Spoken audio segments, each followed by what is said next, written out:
개심종, 개심사, 불자 여러분 반갑습니다. 오늘은 전편에 이어서 지장경 독송을 하도록 하겠습니다. 첫째는 하늘과 용이 항상 혼념해 주는 것이요.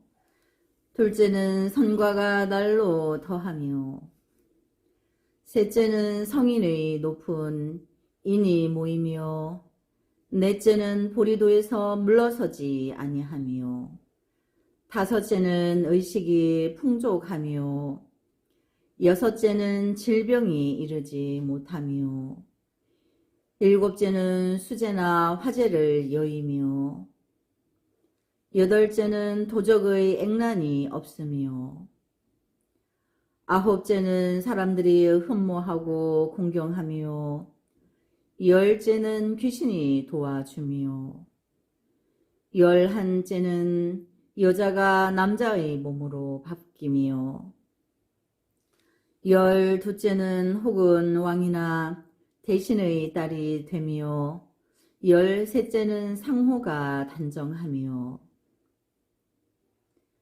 열넷째는 천상에 많이 태어나며, 열다섯째는 혹은 제왕이 되며, 열여섯째는 숙명을 아는 지혜를 통하며, 열일곱째는 구하는 바가 다 이루어지며, 열여덟째는 권속들이 기뻐하며, 열아홉째는 모든 횡액이 소멸되며, 스무째는 업도가 길이 없어지며, 스물한째는 가는 곳마다 다 통하며, 스물둘째는 밤에 꿈이 안락하며, 스물셋째는 선망들이 고를 여의며, 스물넷째는 숙세의 복을 받아나며, 스물다섯째는 모든 성인이 찬탐하시며, 스물여섯째는 총명하고 근기가 수승하며, 스물일곱째는 자비한 마음이 녹록하며, 스물여덟째는 필경에 성불함이니라. 또 허공장 보살이여, 만약 현재나 미래 새 하늘이나 용이나 귀신들이 지장보살의 명호를 듣거나 지장보살의 형상에 절하거나, 혹은 지장보살의 본원에 대한 일을 듣고 수행하고 찬탄하고 우러러보고 절하면 7가지 이익을 얻느니라. 첫째는 빨리 성인의 지위에 뛰어오르며, 둘째는 악업이 소멸되며, 셋째는 모든 부처님이 곁에서 보호하시며, 넷째는 보리도에서 물러서지 아니하며, 다섯째는 본력이 증장하며, 여섯째는 숙명통을 통하며, 일곱째는 필경의 성불함이니라. 그 때에 시방의 일체 세계에서 오신 불가설의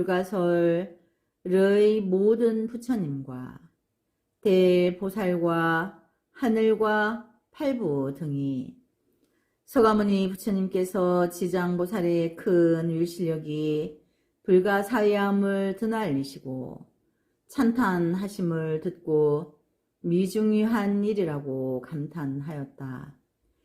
이때 도리천왕이 한량없는 꽃향과 꽃과 천의와 보배 구슬비를 내려 서가모니 부처님과 지장보살께 공양하고 나니, 일체 모인 대중들이 다 함께 다시 우러러 보고 예배하며 합장하고 물러갔다.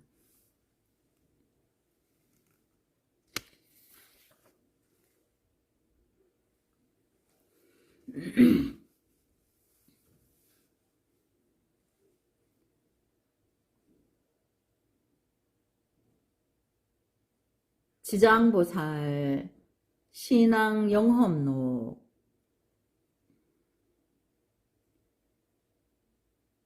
제1장 염라청에서 만난 지장보살.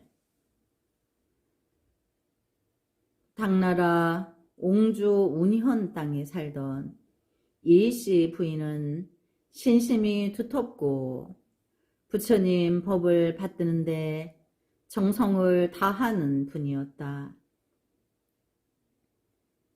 집에 있으면서도 항상 제의를 지키고 수행이 남달리 뛰어났었는데 자기 집에 나무로 조성한 일자 육치 가량이 되는 지장보살 존상을 모시고부터 이상한 일이 자주 있었다. 이씨 부인에게는 50살 가량 되는 한 여종이 있었다. 그는 소견이 삿되고 불법을 믿지 않았으며 자기 주인이 불법 믿는 것을 매우 못마땅하게 생각하고 있었는데 하루는 이씨가 한참 동안 외출한 틈을 타서 지장보살 존상을 들고 나아가 앞산 아래 풀숲에 버리고 돌아왔다. 이씨가 집에 돌아와 보니 지장보살상이 보이지 않았다. 그래서 집안을 샅샅이 뒤져도 찾을 수 없었으므로 마침내 통곡하는 가운데 해는 뉘엿뉘엿 서산으로 기울어져 갔다. 집안에서 울기만 하던 이씨 부인은 누가 부르는 듯한 느낌에서 훌쩍 문 밖에 나와 보니 앞산 및 풀숲에서 이상한 광명이 나는 것이 아닌가. 이씨 부인은 직감으로 느낀 바 있어 광명이 나는 풀숲으로 단숨에 달려갔다. 생명같이 모시던 지장보살 존상은 풀숲에 아무렇게나 누워있으면서 기다렸다는 듯이 빙긋이 웃어 보였다. 이씨 부인은 눈물과 웃음과 울음이 섞인 감동으로 지장보살을 다시 모셔다가 정성껏 봉안하고 예배하고 연불하였다. 그러나 그것이 여종의 소행인 줄은 까맣게 몰랐다. 그런데 그때 여종이 갑자기 쓰러져 인사불성이 된 것을 발견하였다. 즉시에 온갖 방법으로 구한하니 얼마 안 가서 부시시 깨어났다. 그리고 정신이 들면서 통곡하며 말하였다. 제가 잘못했습니다. 죽을 죄를 지었습니다. 용서하여 주십시오. 제가 조금 전에 누군가에 잡혀 정신없이 끌려갔는데 당도한 곳이 명보였습니다. 거기에서는 말탄 관리들이 서첩을 읽는데 너는 성상을 회욕하여 대죄를 범하였으니 결박지어 대왕 앞에 심판을 받게 하고 마땅히 지옥에 잡아넣어 큰 고통을 받게 하리라 하였습니다. 그럴 때 한 스님이 그곳에 나타나시니 상석에 앉아있던 염라대왕이 자리에 앉았다가 아래로 내려와 공손히 맞이하는 것이었습니다. 그리고 저희 죄가를 자세히 말씀하는 것이었습니다. 염라대왕의 말을 듣고 난 스님께서 말씀하시기를 이 사람은 우리 단월 신도 집에서 일하는 종이니 비록 나의 형상을 보기 싫다고 내다 버리기는 하였으나 나는 그 사람을 저버리지 않을 것이니 바라건대 대왕은 이 사람을 불쌍히 보아 도로 살려주기를 바랍니다. 하셨습니다.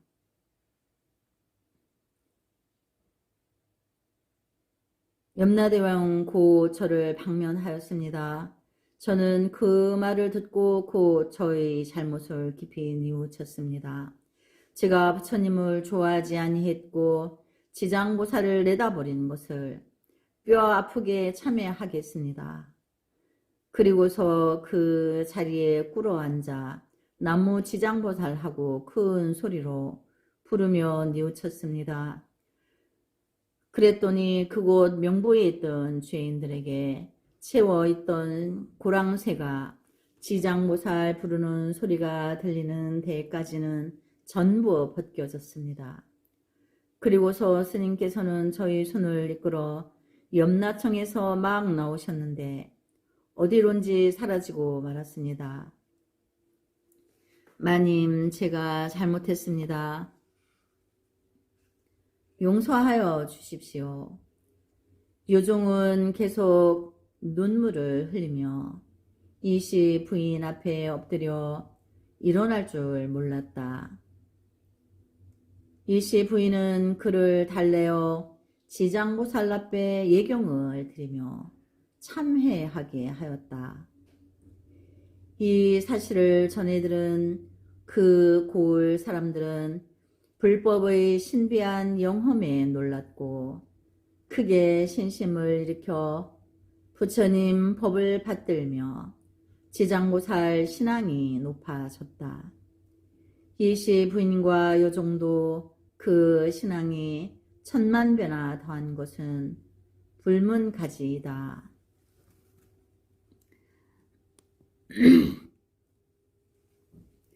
제2장 아버지를 구하고 천상에 나게 하다.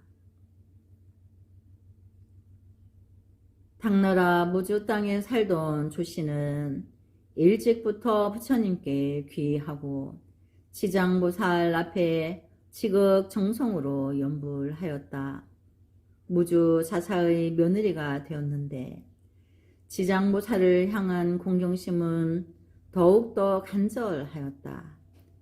그러나 그의 부모들은 전혀 신심이 없었다. 그러므로 조씨는 부모들을 위한 생각이 잠시도 떠나지 않았다. 오래 생각하던 나머지 조씨는 부모님들을 위하여 자기가 가진 폐물이며 피륙을 팔아 돈을 장만하고서 지장보살 존상을 조성하기에 이르렀다. 높이는 석자이고 금빛이 찰랑한 금 옷 도금으로 모셨다. 그리고 그 앞에서 조속으로 지성을 바쳐 예배 공양하고 또한 연불하였다. 조씨 부인은 참으로 효자였던 것이다. 그 후 얼마 지나 그의 아버지는 일이 있어 외출하셨는데 그의 집에 밤중에 도적이 들어와 집안을 엿보았다. 도적이 내실 문 틈으로 가만히 들여다보니 금빛이 찬란한 지장보살이 앉아 계셨다. 도적은 이를 보자 움찔하여 뒤로 물러섰다. 그리고 감히 도적을 생각을 내지 못하고 담을 넘어 돌아갔다. 그 이튿날 도적은 의관을 점잖이 차리고 그 집에 다시 가 보았다. 문틈으로 비쳐든 지장보살의 광명에서 그의 마음속 한 구석에 착한 마음이 움텄던 것이다. 그래서 그 집 주인을 찾으니 안 주인이 혼자 계실 뿐이며 밤에 본 지장보살의 성상은 찾아볼 수 없었다. 도적은 더욱 이상한 생각이 들었다.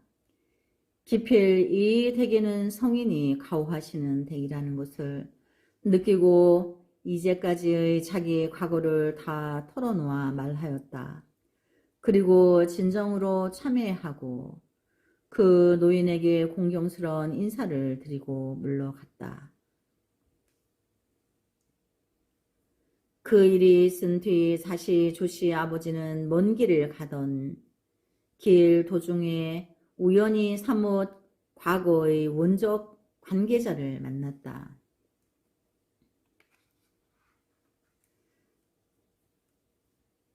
그는 원한이 아직도 풀리지 않은 듯 다짜고짜 칼을 빼어들고 잘 만났다 하면서 들어 덤볐다.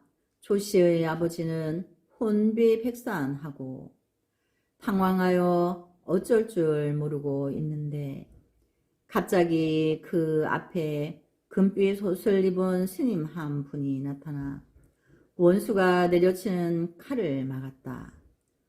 원수는 몇 번이고 칼을 휘둘면서 그 스님을 치더니 스님이 머리에 칼을 맞아 땅에 쓰러지자 원한이 풀린 듯 가버렸다. 원수의 눈에는 스님이 아버지로 보이는 듯 했다. 그의 아버지는 그 도적이 떠난 다음 마치 꿈에서 깨어난 듯 정신을 차려 살펴보았지만 쓰러져 죽은 스님도 보이지 않았고 피 한 방울 찾아볼 수 없었다.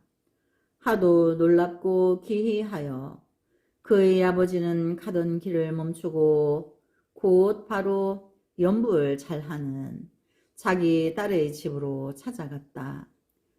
그리고 그날 당한 일의 자초지종을 딸에게 말하였다. 부녀는 둘이서 지장보살 앞에 나아가 그리고 존상을 가만히 살펴보니 지장보살 머리에는 세 군데나 칼 맞은 것 같은 흔적이 보였고 금빛도 변해 보였다. 부녀는 지장보살 앞에 엎드려 지장보살이 급할터에 나타나시어 대신 목숨을 구해주고 묵은 원수의 원한심을 풀어준 것을 깊이 느끼면서 머리를 조아렸다. 조씨 부인은 지장보살이 우리 아버지가 맞아 죽을 액난을 대신 맞았다 하며 흐느껴 울면서 예경을 실 줄 몰랐다. 이 일이 있은 다음부터 그의 부모님이 신심이 생겼다. 그리고 열심히 연불하는 지장보살 신자가 되었던 것이다. 그런 다음 조씨 아버지는 79세에 세상을 떠났다. 죽은 지 35일이 지나서 딸의 꿈에 아버지가 나타났다. 그의 아버지는 몸에서 금빛 광명이 나며 호궁을 평지와 같이 자유자재하게 나르듯이 다니는 것이다. 하도 반갑고 신기하여 조씨는 아버지를 향하여 소리쳤다. 아버지, 어디로 가십니까? 그의 아버지는 가까이 오면서 딸에게 자상한 목소리로 말하는 것이었다. 나는 이제 제 사천의 동사보처로 가는 길이다. 나뿐만 아니라 천상에 나는 사람들은 모두 지장보살님의 인도를 받아 가느니라. 너도 지장보살을 더욱 잘 공경하라. 너희 어머니는 13년 뒤에 올 것이며 너도 25년 뒤에 올 것이며 너희 남편은 28년 뒤에 와서 날 것이다. 다들 잘 있거라. 이 말을 마치자 아버지는 자치는 알 수 없었다. 과연 그 뒤에 조씨 어머니나 조씨 자신 그리고 조씨 남편은 아버지 말과 같이 세상을 떠났다. 그 뒤로부터 무주 고을 안에 지장보살이 등상이나 화상을 조성하여 예배 공양하는 사람이 많아졌으며 감흥을 받은 사람도 또한 많았다. 네, 오늘은 여기까지 독송하도록 하겠습니다. 남무 지장보살, 남무 지장보살, 남무 지장